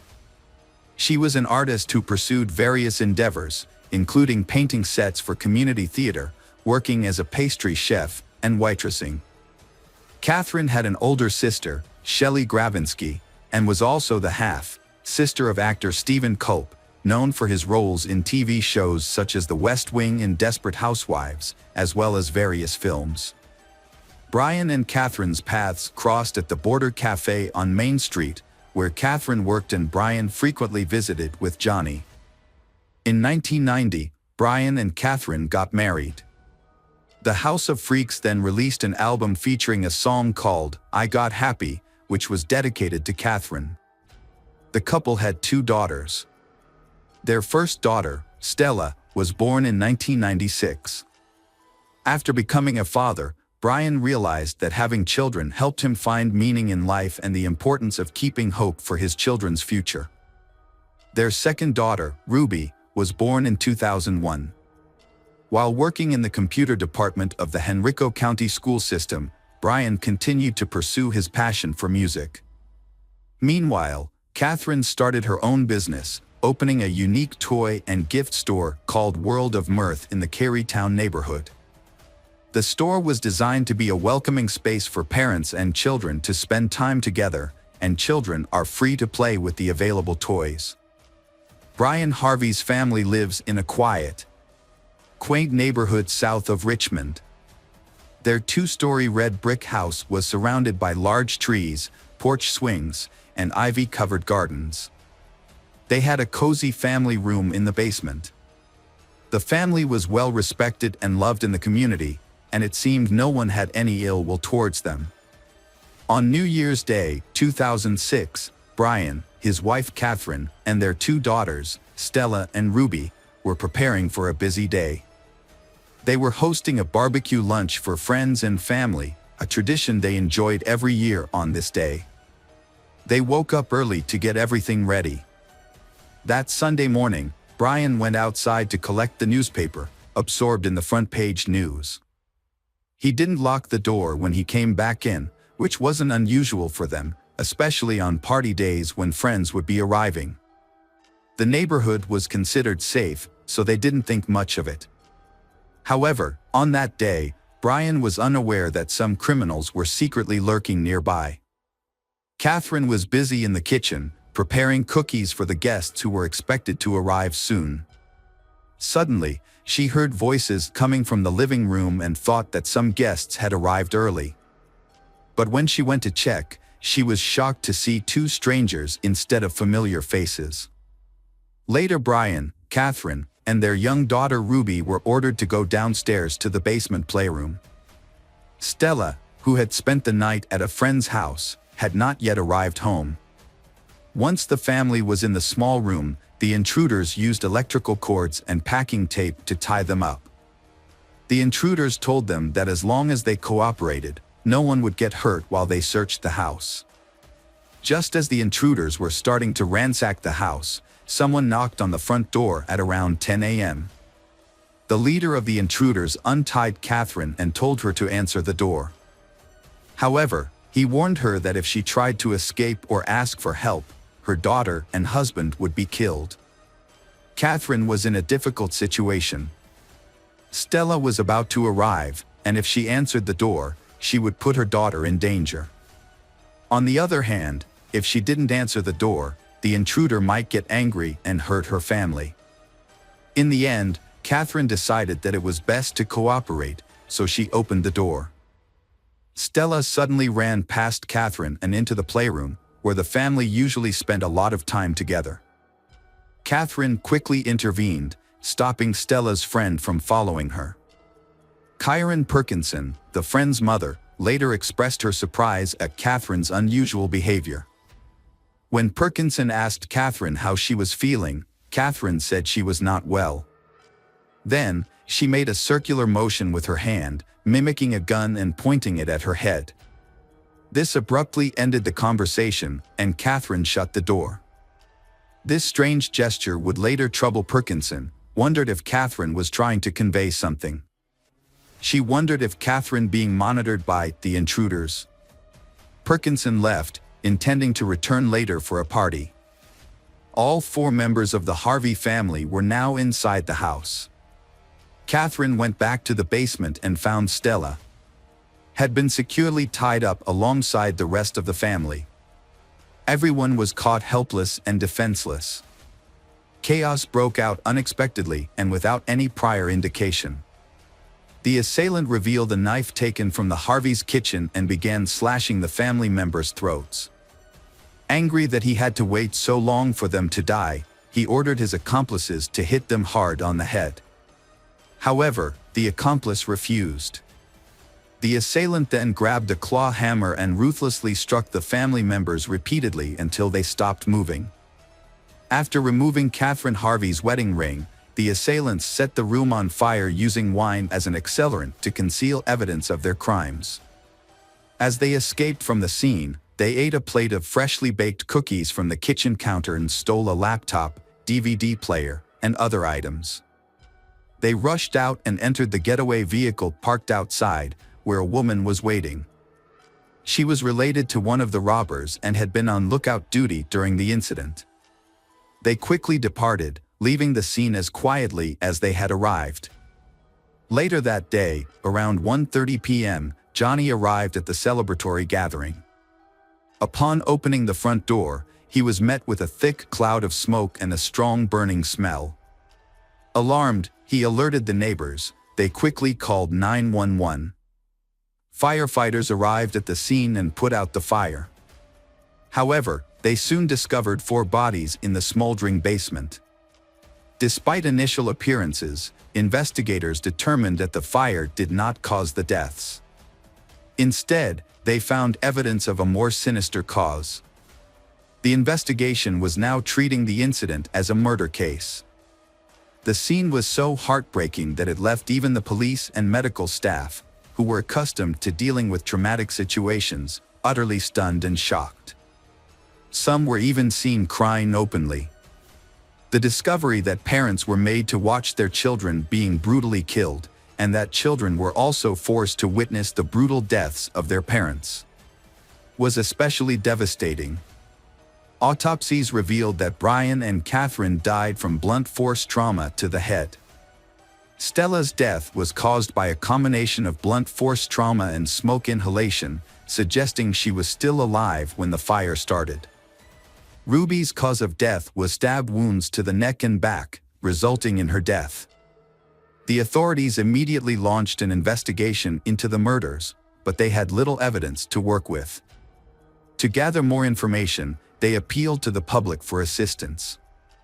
This approach proved successful when, on January 6, a woman named Latoya P.Y. contacted the police, requesting a welfare check on her friend, 21 years old Ashley Basil Tucker. Latoya expressed concerns that Ashley's boyfriend, 29 years old Ree Joseph Dandridge, and his uncle, 29 years old Ricky Javon Gray, were involved in the Harvey family's murder.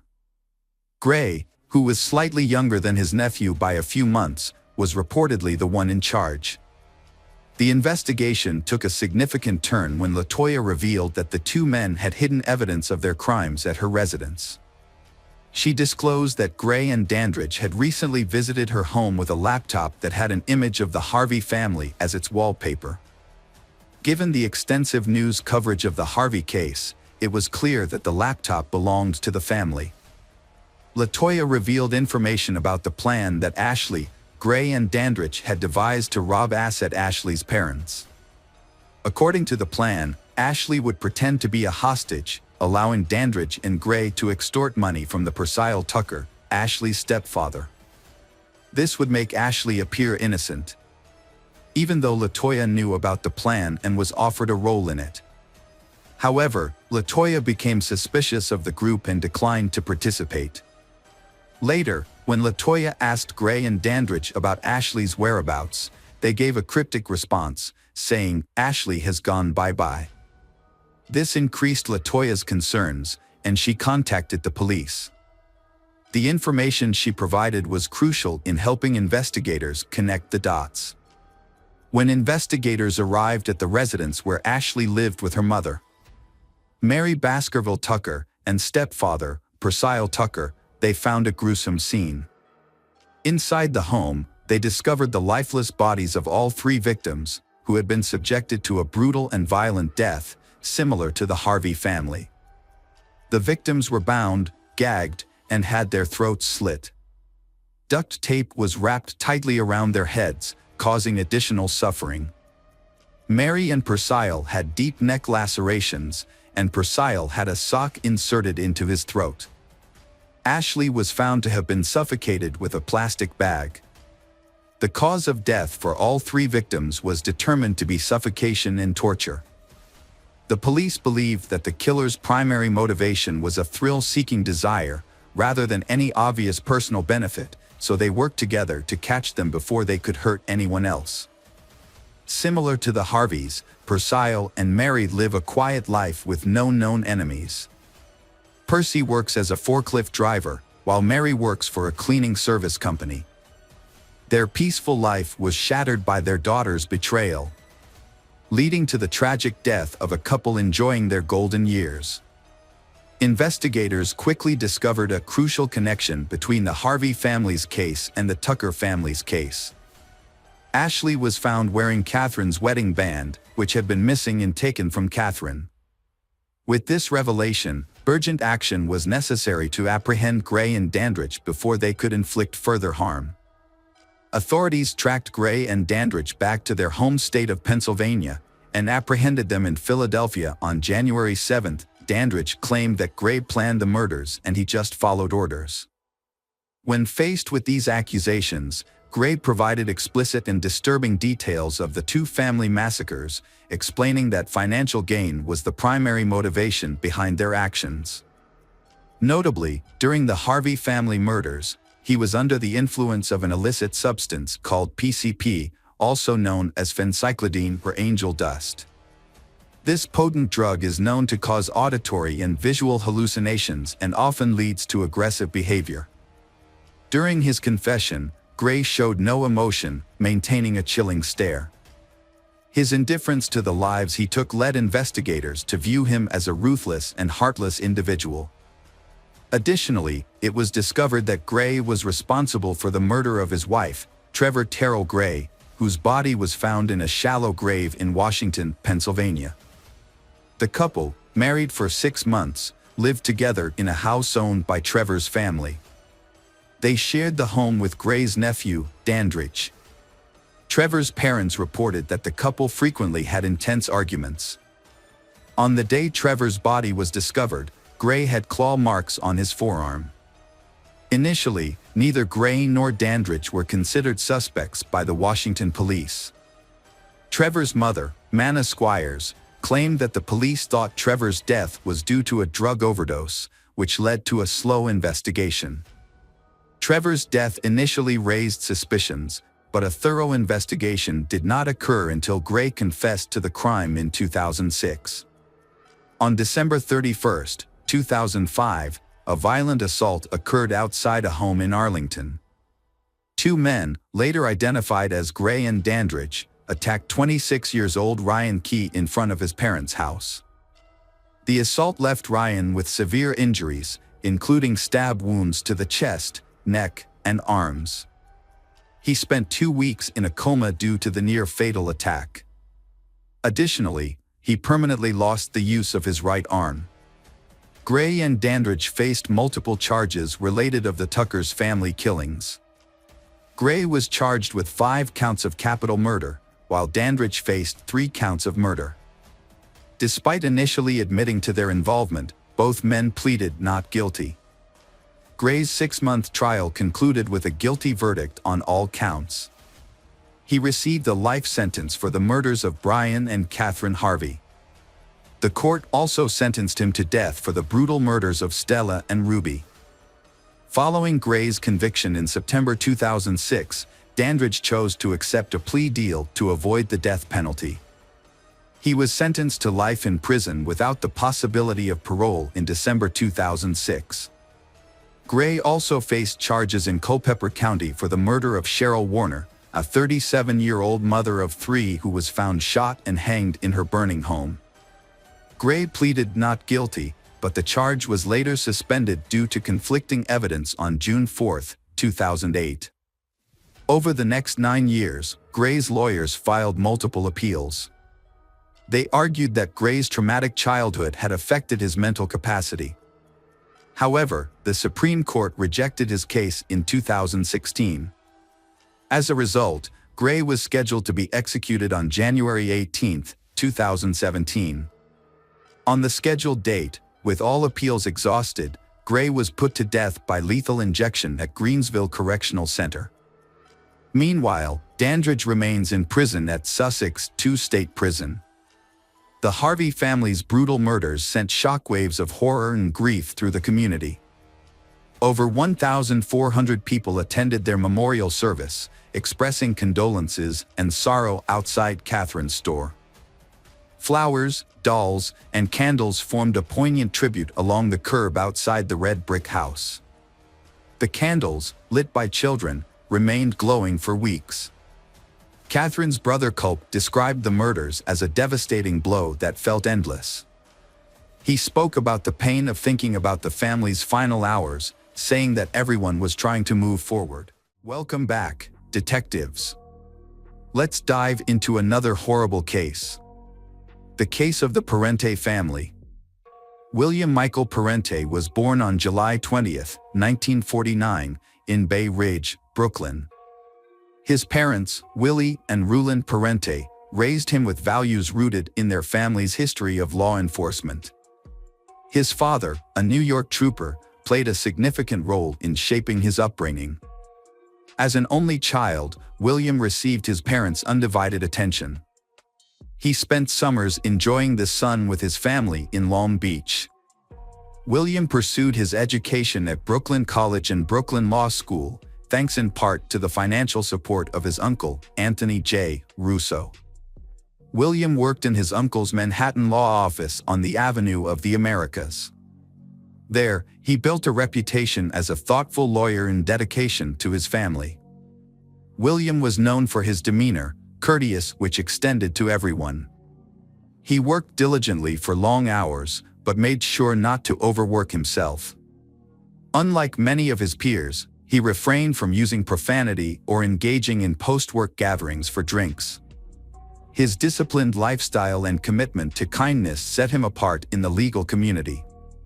Even on difficult days, William maintained his composure and treated everyone with respect. In 1977, after being admitted to the New York bar, William married Betty Mazzarella. He began his career at a prestigious Wall Street law firm but made a significant change in 1988. When Betty became pregnant with their first child, William decided to start his own private practice. This change happened around the same time the family moved to Garden City, New York, an affluent community in Nassau County, Long Island. Despite living in the suburbs, the William family remained connected to their Brooklyn roots. They regularly returned to their old neighborhood to enjoy local delicacies, reconnect with old friends, visit their mother, and relive cherished childhood memories. By the time he was 60, William Parente had become an experienced estate and tax attorney. He ran his practice from an office in a Queens shopping center. His wife, Betty Mazzarella, 58, dedicated her time to taking care of their home and organizing charity fundraisers in their local community. Betty was actively involved in church activities, which were an integral part of their neighborhood's social fabric. The couple had 2 daughters, Stephanie and Catherine. Stephanie, the elder daughter, was 19 years old and a sophomore at Loyola College, studying speech pathology with plans to pursue dentistry in the future. Her friendly nature made her well liked by her classmates and teachers. She also maintained close relationships with her friends back home in Garden City. Their younger daughter, Catherine, showed remarkable talent at just 11 years old, earning her admiration from teachers and staff at Garden City Middle School. Her exceptional abilities indicated a promising future ahead. In the later stages of his legal career, William became involved in what he called bridge loans. He acted as a financial intermediary, similar to a bank, allegedly using assets from investment portfolios under his management to finance these loans.